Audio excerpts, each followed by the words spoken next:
Erica is a real Geico customer. To help tell her story, we hired a Haitian parent. I was driving to work one morning, and all of a sudden, a car rear-ended me.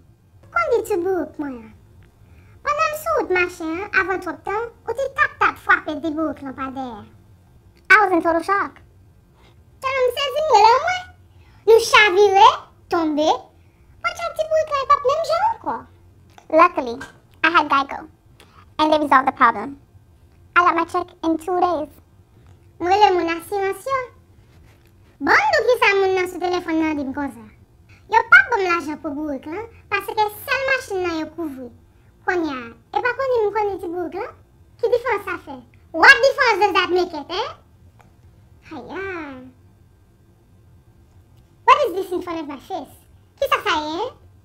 Capitaine. Mettez pas ça dans film! Regardez, mon yo fouette, il pas prêté, le fouette comme bon chat! Ma fouette, mettez pas, attendez? Geico. Real service, real savings. Geico. 15 minutes could save you 15% or more on car insurance.